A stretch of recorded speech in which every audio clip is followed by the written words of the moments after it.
언제나 즐거움과 기쁨으로 얼굴이 환하게 빛나던 꽃장수 할머니가 계셨습니다.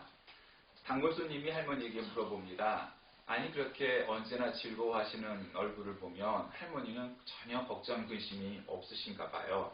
아유 천만에요. 걱정 근심이 없는 사람이 어디 있겠어요. 내게도 힘들고 고통스럽고 짜증나고 하는 걱정거리가 있답니다. 그런데 어떻게 그렇게 매일 즐겁게 사실 수 있나요? 나는 3일의 비밀을 가지고 산답니다. 3일의 비밀이라니요. 그게 무엇이죠?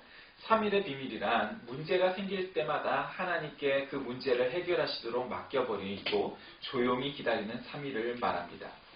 예수님이 무덤에서 3일 만에 부활하셨던 것처럼 그 문제가 해결되는데 3일이면 족하기 때문이죠. 물론 숫자처럼 그 날짜가 꼭 3일이 아닐 때도 있지만 주님의 부활 원리는 늘 동일합니다. 그래서 내게 어떤 암흑 같은 고난, 즉 예수님이 돌아가셨던 죽음 앞에서도 3일 후에 부활하셨던 것처럼 그와 같은 어려움이 생길 때마다 이 3일의 비밀 때문에 나는 기쁨을 찾을 수 있답니다. 이렇게 대답했습니다. 또 한 가지 이야기입니다.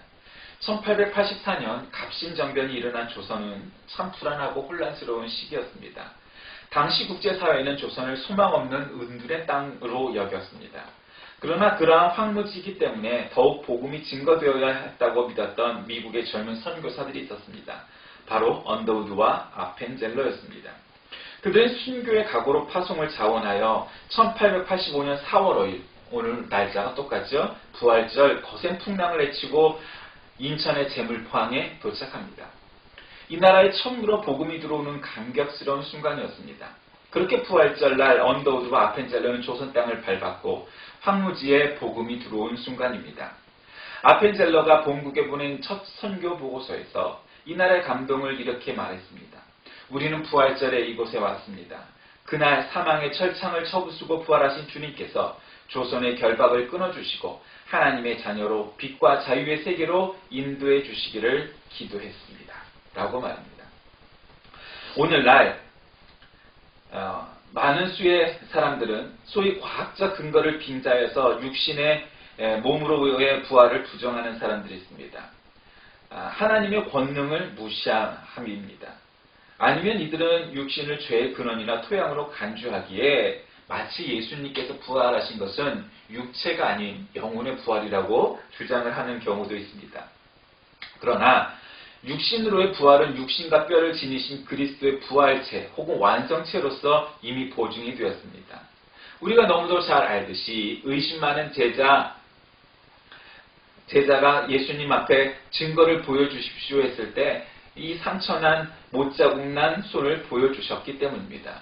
바로 그 도마처럼 어쩌면 오늘날 살아가는 우리들은 과학적 혹은 논리적 이란 이유를 들어가매 어줍지 않은 논리로 우리는 마치 예수님의 부활이 그저 신화적인 요소라고 보고 믿고 사는 사람도 있습니다.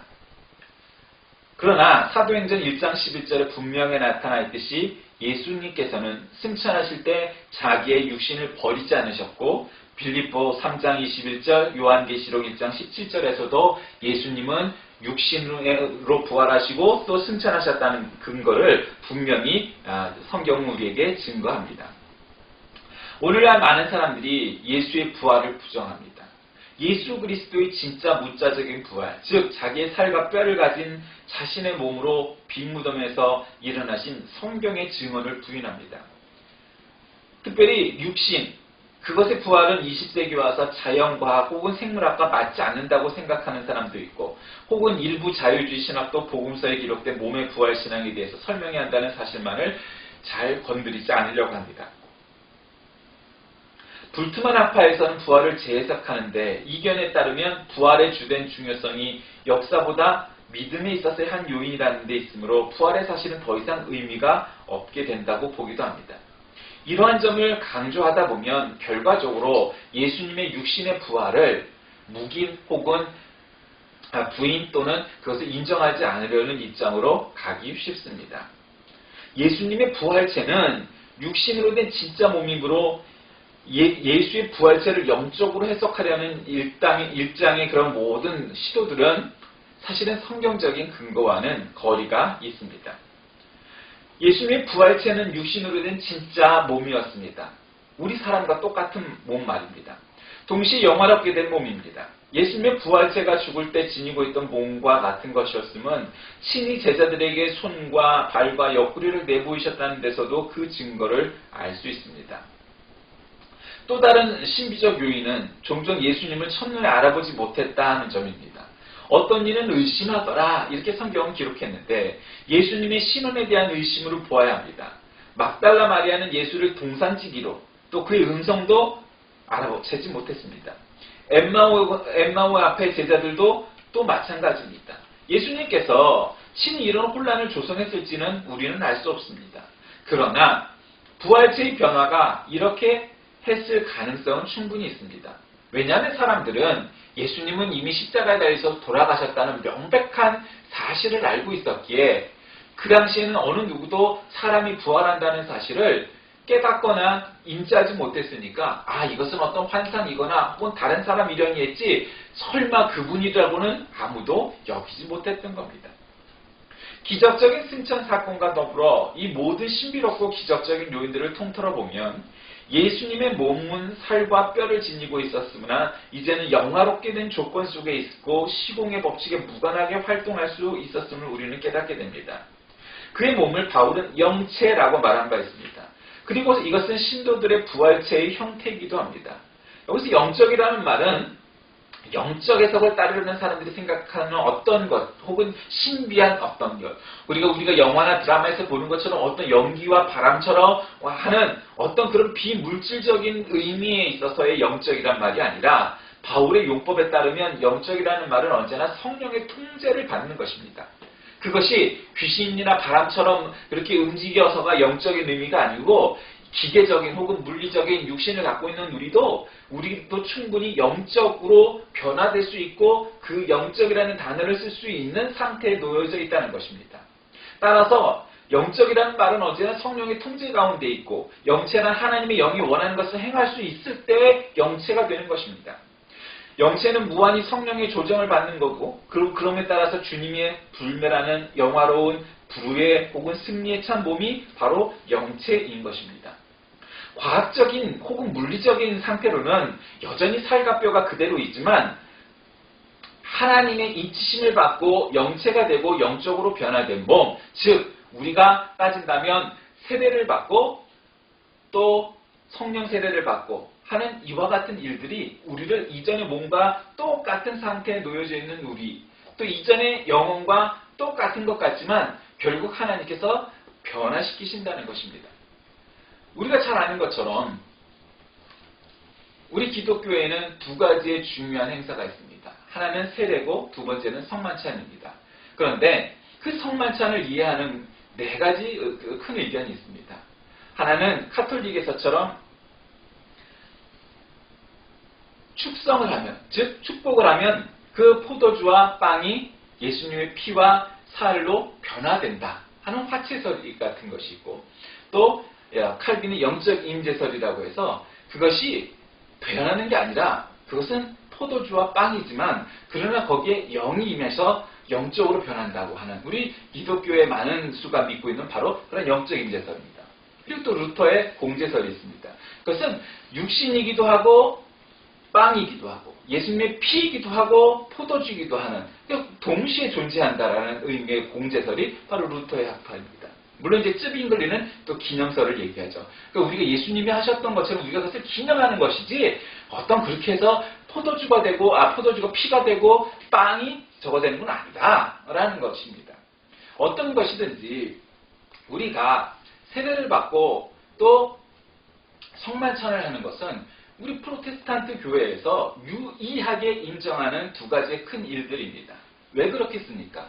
예수님께서 부활하시고 또 세례받으시고 부활하시고 또 성만찬을 나누셨던 이러한 일련의 일들이 또 더 많은 일들이 있지만 그 중에서도 가장 중요하기에 우리 의식과 거칠애를 많이 없애버린 우리 기독교 정신에서도 그것만은 행해야 되는 아주 중요한 요소이기 때문입니다. 캐리그마, 그 복음에 관한 신약 성경의 선포에 보면 예수님이 부활이 그 중요한 핵심에 놓여져 있습니다. 여러분 부활이란 우리가 성탄절에 비할 수 없는 날입니다. 사실 우리에게서는 크리스마스는 사실 우리에게 부활절만큼 중요하지 않습니다. 어쩌면 그 날짜도 정확히 기록되어 있지 않습니다. 다만 예수님께서 이 땅에 베들레헴의 한 마을 구육간에서 오셨다는 것은 분명하기에, 그리고 그 시기가 바로 그 언저리가 되기 때문에 여러 가지 전통을 통하여서 12월 25일이라는 날짜가 구성됐을 뿐, 동방교에서는 1월 6일, 즉 주현절 혹은 공현절, 현현절이라고 부르는 예수님이 세례받으셨던 날을, 그 날을 중심으로 그 날을 성탄절이라고 여기기도 합니다. 그만큼 성탄절의 날짜에 대해서는 우리가 그 정확한 증거를 갖고 있지 않습니다. 그러나 부활절만큼은 너무도 분명합니다. 부활절이 너무 중요하기 때문에 주일을 뺀 40일 전부터 우리는 사순절이라는 경건의 시기들을 두어서 우리는 그 부활절을 고대하고 기다리는 그러한 절기로 삼는 것입니다. 그만큼 우리에게 부활은 중요합니다. 여러분, 우리가 부활을 그만큼 중시하는 까닭이 무엇입니까? 그것은 바로 부활이 우리 기독교 신앙의 중심이기 때문입니다. 안식일을 주일로 변화시킨 것도, 또 이전에 믿지 않던 상태에서 믿는 상태로 변화시킨 것도 우리에겐 부활이 있기 때문에 가능한 것이고, 그 부활이야말로 우리 기독교 신앙 그리고 내 개인의 중심의 신앙에서도 가장 중요한 것입니다. 예수님께서 세례 요한에게 세례를 받으시고 또 십자가에서 달려 돌아가시고 또 그 전날 만찬을 나누시고 했던 이 사건들이 우리 기독교 신앙에서 얼마나 중요한 일들입니까? 바로 그 모든 것들이 우리에게 참으로 중요한 요소이기에 이보다 더 중요한 일들은 있을 수 없는 것입니다. 사랑하는 교회 여러분, 오늘날 현대를 살아가는 우리에게 소위 과학적이라는 증거들을 갖다 대면서 기독교의 여러 신비, 그 중에서도 예수님의 부활을 부정하려는 자들이 있습니다. 그런데 여러분, 어느 사람들이 거짓말을 둘러대면서 예수님이 부활하셨다 여기며 2000년 동안 자신의 목숨을 버리고 혹은 재산을 전부 헌신해가면서 복음을 지키려 했겠습니까? 어쩌면 12제자들은 뭔지 그걸로 밥벌이를 해먹기 위해서 할 수 있었다 손쳐도 로마의 중요한 위치에 있는 귀족들 혹은 자신의 재산과 목숨을 버려야만 하는 사람들, 예를 들면 배너에 나오는 바로 그 배너처럼 말입니다. 그 모든 상황 속에서도 자신의 지위와 소유를 다 내려놓고 목숨을 걸고 생명을 걸고 예수 그리스도를 믿었던 것은 바로 이 부활이 있었기 때문입니다. 이 부활이 없었다면 우리의 신앙과 고백도 그리고 우리의 목숨도 그 무엇을 우리가 거기에 내걸 이유가 있었겠습니까? 마치 부처님처럼 득도 해탈하여서 내가 깨달았노라, 그러니 너희도 나처럼 해라 한다면 저는 그 길을 잘 가고 싶지 않습니다. 왜냐하면 그거는 100사람이 출발하여서 100사람이 다 도달할 수 있는 길이 아니기 때문입니다. 어느 누가 득도하고 해탈을 100% 할 수 있겠습니까? 그건 굉장히 소수의 특정한 사람만이 할 수 있는 일입니다. 목사인 제가 생각해도 제 자신이 거기에 대한 확답을 할 수 없을 것 같습니다. 그런데 말입니다. 우리 기독교 신앙은 그런 것이 아닙니다. 타자로 오신, 인격적으로 우리에게 오신 그 예수님, 그분의 십자가의 죽음과 부활을 믿기만 하면 우리는 거듭나는, 즉 하나님의 자녀가 되는, 영생을 누리는 그 구원의 복을 우리에게 주셨다는 것입니다. 그것이 바로 부활입니다. 그리고 그날을 기념하는 날이 부활절입니다. 그러니 우리에게 부활절만큼 중요한 날이 세상에 어디 있겠습니까? 하기에 우리가 이 부활절을 기념하고 서로 기뻐하고 기쁨을 나누는 귀한 날이 된 것입니다. 교회 여러분, 오늘은 부활절입니다. 세상 어떤 날보다도 기쁜 날이고 감사하고 축복해 줄 만한 날입니다. 이 날이 있기에 우리가 신자요, 하나님의 자녀요, 성도의 삶을 살아갈 수 있게 된 것입니다. 아니, 부활의 증거는 바로 여러분입니다. 부활의 증거가 성경 곳곳에 있었고 2000년의 역사 속에서 녹아들어 있지만 무엇보다도 여러분이 바로 그 부활의 증거가 되십시오. 그리고 세상 속에서 그 증거를 드러내십시오. 그때 그 부활이 다시 여러분 한 사람 한 사람으로 인하여 작은 부활을 이루고 작은 예수 그리스도를 나타낼 때 그 부활의 증거가 더욱더 확연해질 것입니다. 우리 모두 이 부활의 증거를 나타내는 작은 작은 예수 그리스도 작은 부활을 이루는 우리 모두가 되시길 간절히 기도드립니다. 하나님 아버지 감사합니다. 2000년 전 팔레스틴에서 십자가를 지셨던 예수님의 죽음 그리고 그 부활을 다시금 되새겨봅니다. 주님의 부활이 없었다면 우리에게는 아무런 가치가 없는 일들이 너무도 많았을 것입니다.